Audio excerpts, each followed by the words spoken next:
따라합시다. 말씀은 귀로 듣는 것이 아니다. 그럼 어디로 듣습니까? 마음으로 듣는 것입니다. 말씀은 머리로 이해하는 것이 아닙니다. 머리로 이해하는 상식적인 것이 아닙니다. 말씀은 믿음으로 받아야 되는 것입니다. 근데 자꾸 이론적으로 생각하고 상식적으로 생각하고 자기 머리로 헤아려 보고 이것이 이렇다 저렇다 이러면 받겠고 저렇게 하면 못 받겠다라고 하는 그런 인간적인 생각들을 버려야 된다는 거예요. 그래서 자꾸 말씀을 제대로 못 먹습니다. 계속 말씀이 흘러가고 하나님께서 말씀을 통해서 계속 말씀하시는데 이것이 우리 안에 크게 열매를 맺지 못합니다. 왜 그러냐? 하나님의 말씀이 약하냐? 듣는 자들이 믿음으로 안 받는다는 거예요. 어제도 말씀을 전하는데 계속 하나님께서 제 안에 뭐라고 말씀하시냐면 아깝다는 거예요. 이 말씀을 풀어서 해석해줘도 그 말씀대로 받는 사람이 없고 자기 안에 원망과 시기와 질투들이 가득하고 자기 생각들이 가득한데 어떻게 하나님의 말씀대로 받겠냐는 거예요.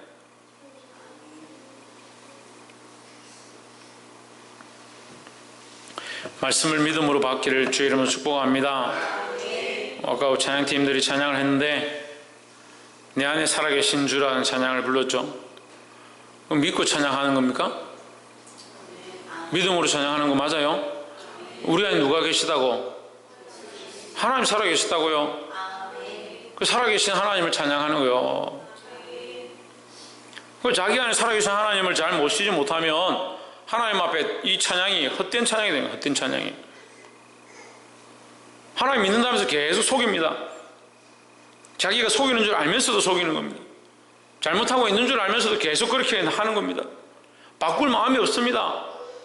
그러면서 믿음이 있다고 생각하는 거예요. 남들 사람들이 있는 데서 저 사람 믿음 없다 하면 자존심 상해하고 기분 나빠합니다. 아니 하나님 믿는데 내가 하나님 믿으면 되는 거죠. 사람들 앞에 믿음이 있다 하든 없다 하든 무슨 상관이에요. 그런 거는 부끄러워하고 속상하고 믿음이 없다라고 말하는 그런 것은 듣기 싫고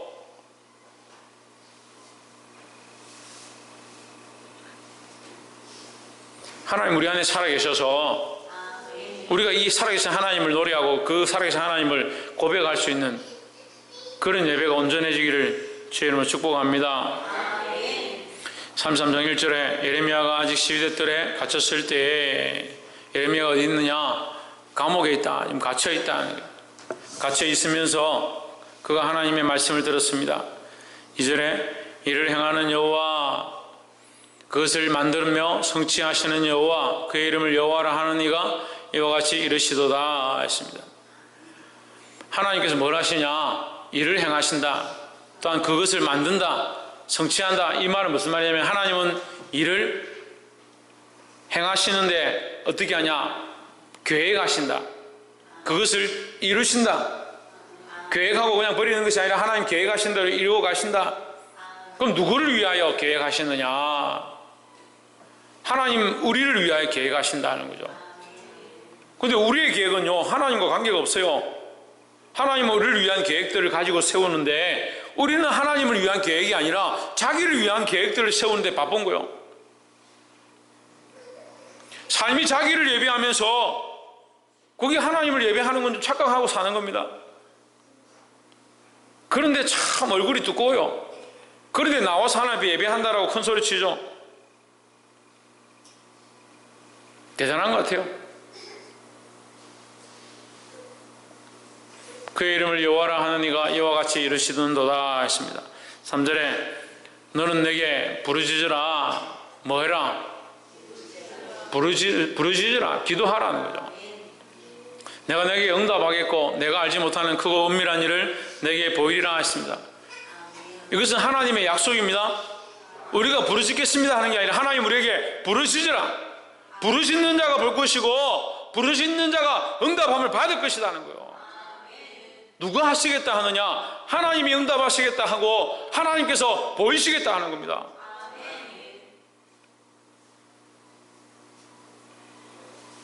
자리에 앉아요. 부르짖지 않으면 하나님의 역사하시는 걸 볼 수도 없고 하나님의 응답을 받을 수도 없다는 거예요.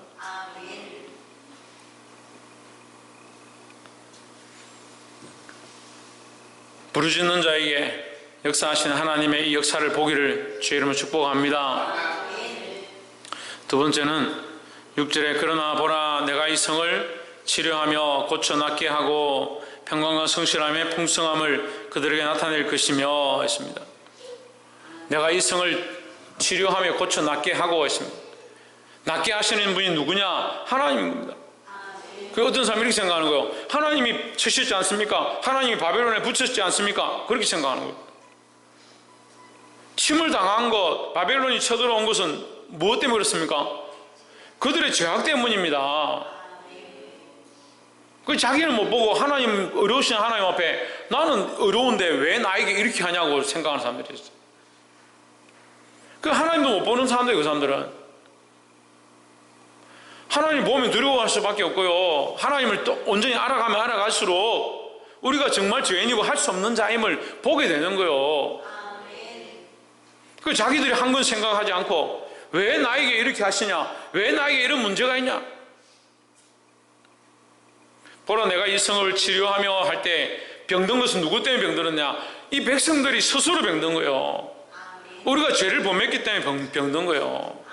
하나님 뭘 하시냐? 이것을 계획하시고 이 역사를 이루시고 이 능력을 우리에게 보여주기 원한다. 남들이 보지 못했던 비밀한 일을 보여주기 원한다. 그게 하나님 마음이라고요. 근데 여전히 뭐 하고 있냐? 여전히 원망과 불평하고 있는 겁니다. 좀 충성해라 하면 왜 나에게만 자꾸 그렇게 시키냐고. 참 죽을 때까지 그게 안 될 것 같아요.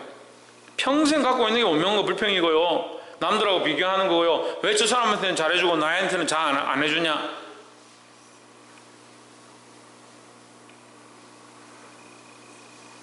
그렇게 해가지고 어떻게 하나님 마음을 보겠습니까? 그 좀 깨달아라 깨달아라고 말씀 가르쳐줘도 자기 사랑을 내려놓지 않고 그 말로는 하나님 사랑한다 하고 하나님 살아계시는 거 안다 하고 자기 마음에 살아계신 하나님 찬양한다라고 하는데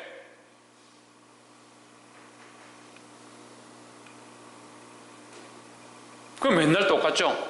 매일 돌아서면 똑같아요?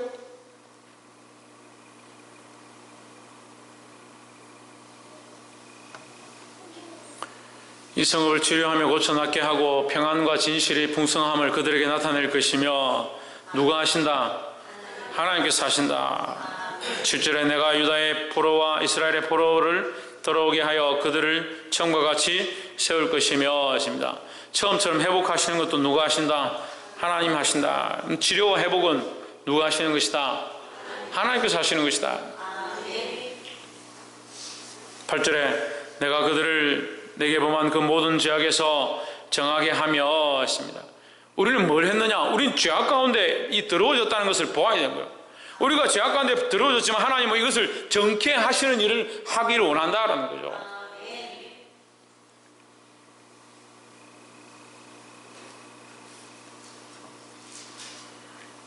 구절에 이 성읍이 세계 일방 앞에서 내게 기쁜 이름이 될 것이며 했습니다.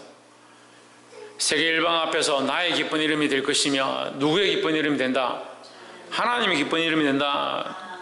왜 하나님의 기쁜 이름이 되느냐? 하나님 우리를 구속하셨고 하나님 우리를 정결케 하셨고 하나님 우리를 회복시키셨으니까 회복함을 입을 수 없는 자들이 구속함을 입을 수 없는 자들이 그런 자격이 없는 자들이 그런 은혜를 입었다는 거죠. 그러니까 온 민족과 열방이 볼 때에 구원받기 합당치 못한 자들이 하나님의 은혜로 구원을 얻었다. 그러니까 하나님을 찬송하게 된다는 거죠. 근데 막상 구원받았다고 생각하는 사람들은 뭐하고 있냐? 비교하고 불평하고 불만하고 있어.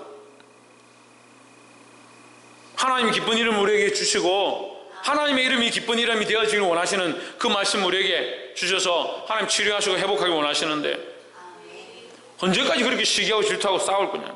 불평불만하고 있을 거냐? 자기만 사랑하고 있을 거냐고. 말세의 징조에 대해서 주일날 그만큼 말씀을 전했는데 하나도 바뀐 게 없어요. 하나도.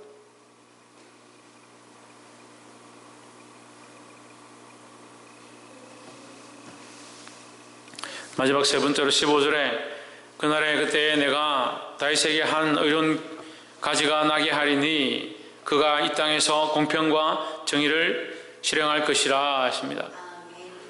공평과 정의는 예수 그리스도의 이름입니다. 다윗에게서 한 공의로운 가지가 난다. 다윗에게로부터 누가 나느냐? 예수 그리스도가 난다. 16절에 그날에 유다가 구원을 얻겠고 예루살렘이 안전히 살 것이며 이 성은 여호와는 우리의 의라는 이름을 얻으리라 했습니다. 자, 우리가 세 번째 알아야 될 말씀은 하나님의 의로 이것이 가능하다. 우리의 구원은요, 우리의 의가 아닙니다. 우리의 어떠함이 아닙니다. 우리가 한 것이 없어요. 아직도 자기가 했다고 생각하는 사람, 또 하려고 생각하는 사람, 한 것으로 뭔가 이루려고 하는 사람, 우리의 수고함과 우리의 어떠함으로 구원을 이룰 수도 없고 의로움을 얻을 수도 없다는 거예요. 이것이 철저한 하나님의 은혜고 하나님의 은혜로만 우리가 이 말씀을 듣고 회복함을 얻을 수 있다는 거예요. 그래서 여호와는 우리의 의다. 하나님이 우리의 의가 되시고 우리에게 공로가 전혀 없다. 우리의 어떠함으로 이 구원과 은혜를 입기에 합당치 못하다는 거죠. 17절에 나 여호와가 이같이 말하노라. 이스라엘 집 위에 앉을 사람이 다 다윗에게 영영이 끊어지지 아니할 것이며 18절에 내 앞에서 분제를 드리며 소제를 사르며 다른 제를 항상 드릴 레위 사람 제사장들도 끊어지지 아니하리라 하시니라 하십니다. 제사장들이 끊어지지 않는다.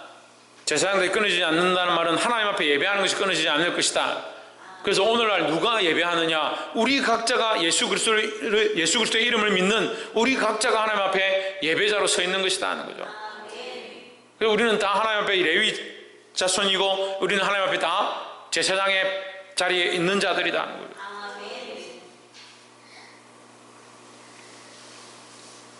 20절에 나 여호와가 이같이 말하노라. 너희가 능히 낮에 대하여 나의 언약과 밤에 대한 나의 언약, 낮에 대한 나의 언약이 뭐냐면 하나님의 언약이 뭐냐면 낮은 12시간 돌아가고 밤은 12시간 돌아가는 거예요. 그래서 하루를 24시간 해가 뜨면 낮이고 달이 뜨면 밤이 되는 이 하나님의 언약, 이 하나님의 법칙이란 말이에요. 이 하나님의 법칙은 절대 변하지 않는다. 이것을 누가 바꿀 수 있느냐? 주야로 밤과 낮으로 그 때를, 그 시간을 잃게 만들든지 낮이 없어지든지 밤이 없어지게 할 수 있느냐? 너희에게 그런 능력이 있느냐 이 말이에요. 없죠? 만약에 너희가 그렇게 할 수 있다면, 너희가 이것을 조금이라도 바꿀 수 있을 능력이 있다면, 너희에게 있다면 21절에 내 종 다윗에게 세운 나의 언약도 깨트려 그에게 그의 자리에 앉아 다스릴 아들이 없게 할 수 있겠으며 내가 나를 섬기는 레위인 제사장에게 세운 언약도 파할 수 있으리라. 근데 이게 있다는 게 아니에요. 반문하는 거예요. 반어법이에요. 그러니까 다윗이 세운 언약도 깰 수가 없고 그에게서 태어난 아들도 그로부터 나는 공의로운 가지도 너희가 끊을 수 없고 온 세상이 하나님 앞에 나와 제사하며 예배하게 될 그것도 너희가 막을 수 없다. 그래서 다시 말하면 사람이 할 수 있는 것이 아니라 하나님께서 이루시고 하나님께서 계획하시고 하나님께서 그것을, 그 비밀한 것을 너희에게 보일 것이라는 거예요. 너희는 뭘 하라? 우리가 할 수 있는 게 뭐가 있어요? 우리가 너는 내게 부르시지라 했잖아요. 부르시지라 하는데 왜 불평불만하고 자기 생각대로 살고 자기를 사랑하는데 삶을 내어놓냐는 거예요. 낮도 하나 바꿀 수 없고 달도 하나 바꿀 수 없고 이 세상에 어떠한 것도 바꿀 수 없는 그런 미천한 존재들이 하나님의 은혜로 구원함을 얻었고 기껏해야 죄밖에 짓지 못하는 사람들이 그 죄의 대가로 심판을 받고 포로로 끌려가고 있는 이 상황 가운데 이것이 남이 아니라 우리의 모습이고 그런 가운데 하나님께서 긍휼을 베푸셔서 나는 다시 회복해 할 것이고 다시 세울 것이고 다시 돌아오게 할 것이다. 이것을 내가 계획했고 내가 이 일을 행하는 여호와 그것을 지어 성취하는 여호와 그 이름을 여호와라 하는 자다. 하나님께서 그렇게 말씀하셨습니다. 우리가 이것을 믿음으로 받았습니다. 왜 인간적으로 삶을 살고 인간적인 생각들하고 인간적인 신앙을 드러내냐고. 우리가 할 수 있는 건 아무것도 없어요. 그저 하나님 앞에 엎드리고 내가 죄인임을 고백하고 하나님의 도우심만 구하는 것밖에 없습니다. 예레미야 33장은 우리에게 이것을 가르치는 거예요. 네가 무엇을 해라, 무엇을 이룰 수 있다라고 가르치는 것이 아니라 너희는 아무것도 할 수 없다. 하나님께서 이것을 계획하시고 성취하시고 이루실 것이다. 사랑하는 성도 여러분, 여호와 하나님이 우리의 의이심을 인정하고 우리에게 의로움이 없기 때문에 우리는 다만 하나님 앞에 엎드려서 기도할 수밖에 없고 부르실 수밖에 없다는 이 신앙의 고백이 우리 안에 회복되기를 주의 이름으로 축복합니다. 기도하겠습니다.